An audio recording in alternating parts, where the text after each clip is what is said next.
Hello friends, இன்றைக்கி ஒரு சூப்பரான எல்லாத்துக்குமே ரொம்ப பிடிச்ச ஒரு ஸ்வீட் ரெசிபி தான் பார்க்க போகிறோம். என்னென்னா லட்டு ரெசிபி தான்.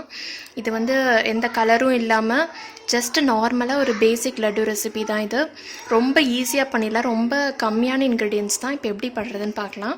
இதுக்கு வந்து மெஷர்மெண்ட் வந்து ரொம்ப ரொம்ப முக்கியம். இதுக்கு வந்து நான் 200 கிராம் கடலை மாவு எடுத்திருக்கேன். அதாவது வந்துட்டு 2 கப் கடலை மாவு.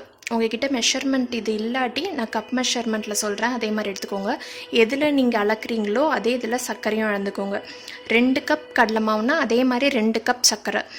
கிராம் மெஷர்மெண்ட்னு பார்த்தீங்கன்னா 200 கிராம் கடலை மாவுக்கு 400 கிராம் சர்க்கரை. இதுதான் உங்களுக்கு மெஷர்மெண்ட்.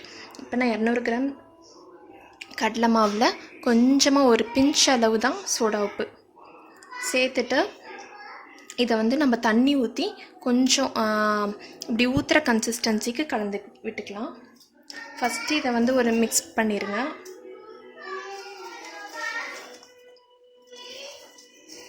உப்பு எந்த ஸ்வீட்டாக இருந்தாலும் கொஞ்சமாக நம்ம உப்பு சேர்ப்போம். ஸோ அதுக்காக கொஞ்சமாக உப்பு சேர்த்துட்டு மிக்ஸ் பண்ணிவிட்டு இப்போ கொஞ்சம் கொஞ்சமாக தண்ணி ஊற்றி கலந்துக்கோங்க. முக்கியமாக இந்த கடலை மாவு வந்து நான் வந்து சளிச்சு தான் எடுத்திருக்கேன். அந்த ஸ்டெப்பும் பண்ணிவிடுங்க. இப்போ வந்துட்டு கொஞ்சம் கொஞ்சமாக தண்ணி ஊற்றிக்கலாம்.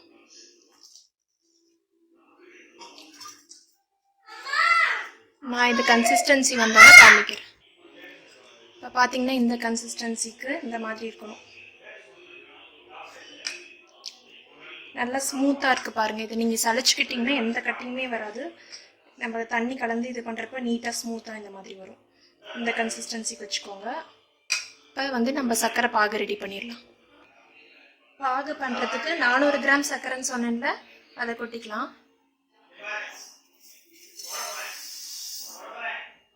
அதுக்கு வந்து எவ்வளோ தண்ணினா இதுக்கு தண்ணியுமே அளவு இருக்குது. தண்ணி வந்துட்டு 200 ml தண்ணி எடுத்து வச்சுருக்கேன். அதை வந்து ஊற்றிக்கலாம். இது வந்து கொதி வந்து கொஞ்சம் அந்த பிசு தன்மை வரும்ல, ஒரு கம்பி பதத்துக்கு கொஞ்சம் முன்னாடி அந்த ஸ்டேஜ் வர வரைக்கும் இது வந்துட்டு இதாகட்டும். இப்போ பார்த்தீங்கன்னா இந்த கன்சிஸ்டன்சி ரீச் ஆக போது எப்படி கண்டுபிடிக்கணும்னா, அந்த இப்படி ஊத்துறோம்ல, இப்படி ஊத்துறப்ப திருப்பி மேலே போயிடும். இந்த மாதிரி ஹாஃப் ஸ்ட்ரிங் மாதிரி வருதுல, இது வந்து சரியா இருக்கும். ஹாஃப் ஸ்ட்ரிங் கன்சிஸ்டன்சியில் ஹாஃப் ஸ்ட்ரிங் மாதிரி இருக்கிறதுல இதுதான் பதம். ஆஃப் பண்ணிடலாம். வந்துட்டு ரோஸ் எசன்ஸ் வந்து ஒரு 2 ட்ராப் மட்டும் விடுறேன். ஆப்ஷனல் தான், இது விளையாட்டியும் ஓகே தான். இது லட்டுக்கு வந்து நல்ல ஸ்மெல் கொடுக்கும். இப்போ வந்துட்டு நம்ம இங்கே ஃப்ரை பண்ண ஆரம்பிச்சிடலாம். இப்போ வந்துட்டு ஆயில் வந்து நல்லா ஹீட்டாக இருக்கணும். அப்படியே நம்ம அதில் ஃப்ரை பண்ணி சுகர் சிரப்பில் தான் போட போகிறோம். ஆயில் வந்து நல்லா ஹீட்டாக வச்சுக்கோங்க.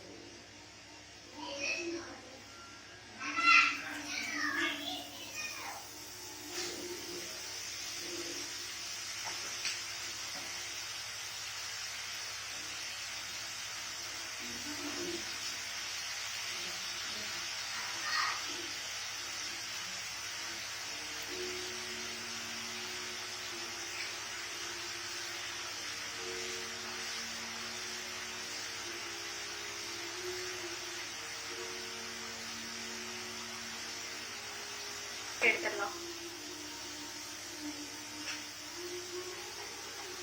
எடுத்துட்டு இந்த பின்னாடி இந்த சைடு இருக்குல்ல, இதை ஃபுல்லாக அப்படி நீட்டாக ரப் பண்ணிடுங்க நெக்ஸ்ட் டைம் யூஸ் பண்ணுறதுக்கு முன்னாடி. அது ஒரு மெயின் டிப். இது வந்துட்டு லேசாக ஒரு நிமிஷம் கூட இல்லை, இந்த பபிள் அடங்குனோடனே டக்குன்னு எடுத்து சுகர் சிரப்பில் போட்டுடலாம்.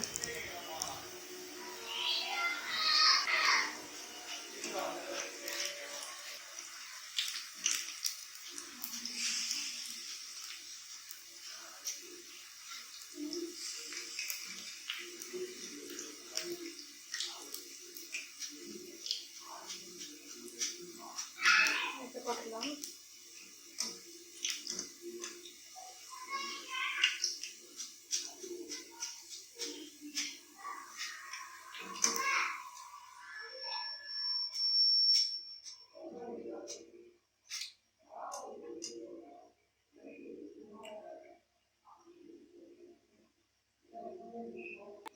3 முக்கியமான டிப்ஸ் என்ன ஃபாலோ பண்ணணும்னா, லட்டு பண்றப்ப, ஆயில் வந்துட்டு நல்லா ஹீட்டா இருக்கணும் ஃபர்ஸ்ட்டு நம்ம ஊத்துற இது. இப்ப பார்த்தீங்கன்னா, ஆயில் நான் ஃப்ளேம் கொஞ்சம் கம்மி பண்ணிட்டு, அதுக்கப்புறமா அதிகப்படுத்துனால, அந்த ஆயில் ஹீட் கரெக்ட்டா இல்லாதனால, பூந்தி பாருங்க நெறைய இது ஒண்ணோடு ஸ்டிக் ஆயிருக்கு. அந்த மாதிரி வரும். ஸோ ஆயில் ஹீட் நல்லா வச்சுக்கோங்க. செகண்ட் வந்துட்டு மாவோட அந்த கரண்டி இருக்குல்ல, அது பின்னாடி வலிச்சுட்டு ஒவ்வொரு டைமும் போடுங்க. அது 1. 3வது வந்துட்டு கரெக்ட்டான பதத்துல எடுத்துறணும். ஆயில் இது பபிள்ஸ் அடங்குன உடனே டக்குன்னு எடுத்துருங்க. ரொம்ப முறுக விட்டீங்கன்னா, அது வந்து சுகர் இது சிரப் வந்து அப்சர்வ் பண்ணாம போயிடும். அப்புறம் போட்டு அந்த கரண்டிய தேய்க்காதீங்க. ஜஸ்ட் அந்த இது ஃப்ளோலயே விட்டுருங்க. போட்டு வேற எதுவும் பண்ணாதீங்க. இதெல்லாம் தான் ஞாபகம் வச்சுக்கணும். இப்போ பார்த்தீங்கன்னா, எல்லாம் எடுத்தாச்சு. ஃபுல்லா மிக்ஸ் பண்ணி விட்டுறலாம். அதில் 40 கிராம் அளவுக்கு நெய் எடுத்துக்கோங்க. ஜஸ்ட் நம்ம இது நட்ஸ் தாளிக்கிறதுக்கு தான், முந்திரி பருப்பு திராட்சை தாளிக்கிறதுக்கு சேர்த்துக்கிறேன்.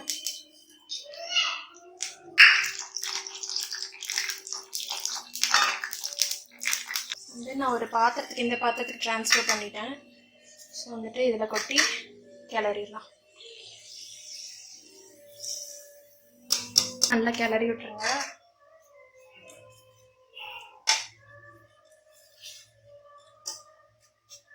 கொஞ்சம் அப்படியே குத்திட்ட மாதிரி கிளறி விடுங்க.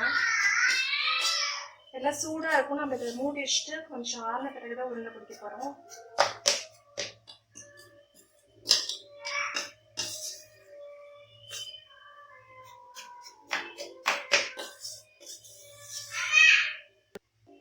நம்ம அந்த மிக்சியில் போடுற வேலையே தேவையில்லை. ஏன்னா இதுலேயே இப்படி பண்ணி விடுறதுலேயே நான் கொஞ்சம் மசிஞ்சு வந்துடும். உங்களுக்கு அந்த பூந்தியும் இந்த ஷேப்ஸ் பார்க்கறதுக்கு நல்லாயிருக்கும். ரொம்ப ஆடாகவும் தெரியாது, பெருசாக இதாகவும் தெரியாது, கரெக்டாக இருக்கும். அதனால் நீ மிக்சியில் ஓட்டினீங்கன்னா ரொம்ப பூந்தியே தெரியாது, அது பார்க்க அவ்வளோ இதாக இருக்காது. ஸோ இந்த மாதிரி பண்ணிவிட்டு நல்லா அழுத்தி விட்டுருங்க. அழுத்தி விட்டு மூடி வச்சுருங்க. நல்லா ப்ரெஸ் பண்ணி விட்டுருங்க. நல்லா இப்படி அழுத்தி ப்ரெஸ் பண்ணி விட்டுருங்க. உருண்டை பிடிக்கிறதுக்கு முன்னாடி சொல்கிறேன். ப்ரெஸ் பண்ணி விட்டு மூடி வச்சுட்டு ஒரு 10-15 நிமிஷம் ரெஸ்ட் கொடுத்துருங்க. அதுக்கப்புறமா உருண்டை பிடிக்கலாம். நல்லா அழுத்தி விட்டேன். அழுத்தி விட்டு இதை மூடி வச்சுட்டு மேலே வந்து ஒரு வெயிட் வச்சுருங்க. ஏர் டைட்டாக இருக்க மாதிரி வச்சுருங்க. ஒரு 10-15 நிமிஷம் கழிச்சு நம்ம உருண்டை பிடிக்கலாம். இப்போ வந்துட்டு நல்லா ஊறி இருக்கும். இப்போ உருண்டை பிடிக்க ஸ்டார்ட் பண்ணிடலாம். செம வாசமும் சூப்பராக இருக்குது. வந்துட்டு ஒரு கிளறிட்டு வெதுப்பாக இருக்கு. இந்த டைம்லேயே வந்துட்டு பிடிச்சிட்டா நல்லா வந்துடும்.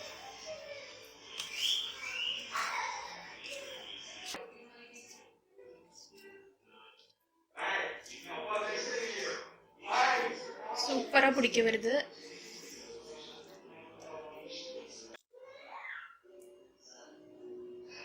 சூப்பராக இருக்கு பாருங்க.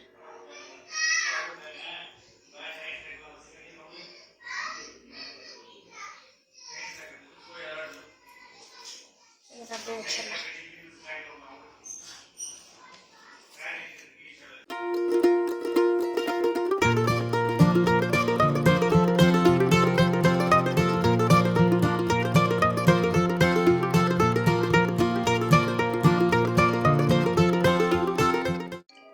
எல்லா லட்டும் சூப்பராக பிடிச்சாச்சு.